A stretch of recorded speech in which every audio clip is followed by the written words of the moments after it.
Well, I am in the van again. I spent a couple of days in it around the New Year's and Christmas. I mean, in a hotel. But I'm back in the van.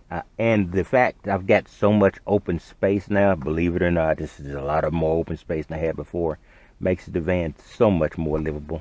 Because I spent a lot of time in here today because it was moderately cold for Texas, but mostly wet and uncomfortable. So I spent a lot of time in the van. Uh, Today, after I got off work, slept a hell of a lot too, and I'm going to pay for that later. Well, I did pay for it later. It's getting not that far from morning. It's probably 4 or 5 in the morning. But if I spend a lot of time in the van, it sort of screws up my day.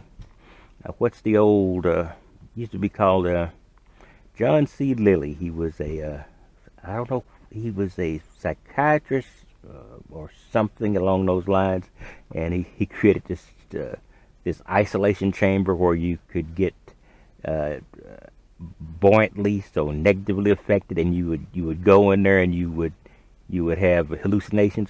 You don't get hallucinations in a van, but if you're in this enclosed space for a while and not going outside with any consistency, then it becomes a little bit like your body begins to slow down and says, well, let's go to sleep or let's relax or something like that. It's better when I have all the lights on. Like you see now, I've got all the lights on. Not all the lights in the whole thing, just the big strip of LEDs around.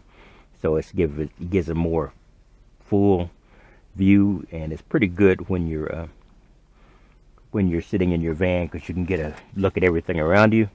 I'm watching Combi Life. I don't these are this Australian lady and this British gentleman in their trips around the world. I've been watching them for years, off and on, up to Alaska. Now they're doing something else. Now they're in Great Britain, getting ready to go around the world. I admire courage. I would not do that. I have enough trouble sitting in my van in the suburban areas of Dallas, Texas, and sometimes in Dallas, but not that often.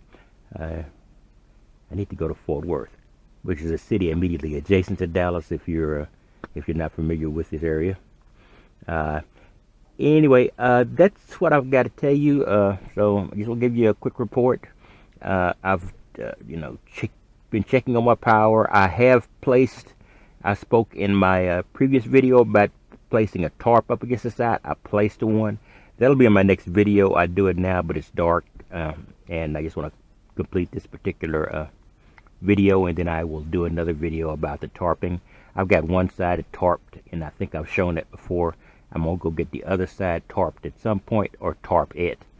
And I'm practicing because I want to get it up and down fast, so I can go from solar central, big, ostentatious solar van to ugly white van covered with a tarp.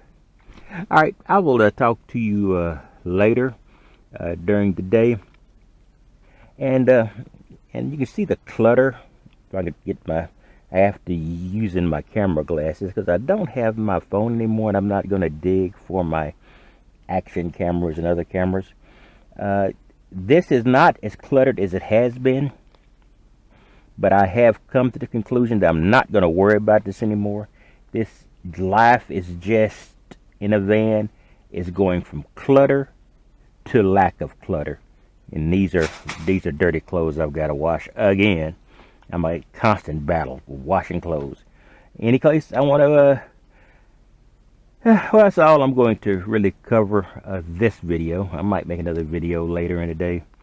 Not like my dance card is full today, and I've only got technically one day of for a weekend because I now go on second shift on a Sunday. So it's going to be boom, boom, back at work. All right, I'll talk to you later. You have a wonderful day.